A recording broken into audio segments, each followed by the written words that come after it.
31 ವರ್ಷಗಳ ಬಳಿಕ ಈ ಹಿಂದೂ ಜನರನ್ನ ಹುಡುಕಿ ಕೇಸ್ಗಳನ್ನ ಹಾಕ್ತಾ ಇದ್ದಾರೆ ಅನ್ನೋಂಥದ್ದು ಚರ್ಚೆ ಶುರುವಾಗಿದೆ. ಸಾಧ್ಯನೇ ಇಲ್ಲ.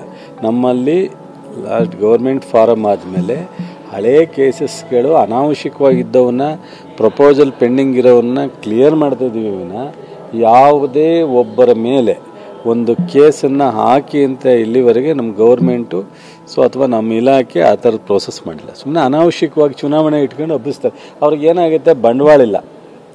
ಬಂಡವಾಳ ಮೀನ್ಸ್ ಅಂತಂದರೆ ಇಂದಿನ 5 ವರ್ಷದ ಪರ್ಫಾರ್ಮೆನ್ಸ್ ಇಲ್ಲ. ಸೊ 60ಕ್ಕೆ ಬಂದಿದ್ದಾರೆ, ನಿಮಗೆ ಗೊತ್ತಿದೆ. ಅವ್ರು 100-150 ಗೆಲ್ತೀವಿ ಅಂತ ಪ್ರೈಮ್ ಮಿನಿಸ್ಟ್ರನ್ನ ದೇಶ ಎಲ್ಲ ರಾಜ್ಯ ಎಲ್ಲ ಸುತ್ತಿಸಿದ್ರು. ಭಾಳಷ್ಟು ಚುನಾವಣೆ ಪ್ರಕ್ರಿಯೆ ಮಾಡಿದ್ರು, ಆಗಲಿಲ್ಲ ಅವ್ರ ಕೈಲಿ. ಸೊ ಫೇಲ್ ಆಗಿದ್ದೀವಿ ಅಂತ ಗೊತ್ತಾಗಿದೆ. ಏನಕ್ಕೆ ಫೇಲ್ ಆಗಿದ್ದಾರೆ? 3 ಜನ ಮುಖ್ಯಮಂತ್ರಿ ಆದರು ಕಳೆದ 5 ವರ್ಷದಲ್ಲಿ. ಸೊ ಜನತಾದಳದವರು ಒಂದು ಮಿಷನ್ 123 ಅಂತ ಹೇಳಿದರು. 123 ಬರಲಿಲ್ಲ. ಸಿಂಗಲ್ ಗೌರ್ಮೆಂಟ್ ಅಂದರೆ ಏನಂತ ಹೇಳಿದರು ಗೊತ್ತಾ?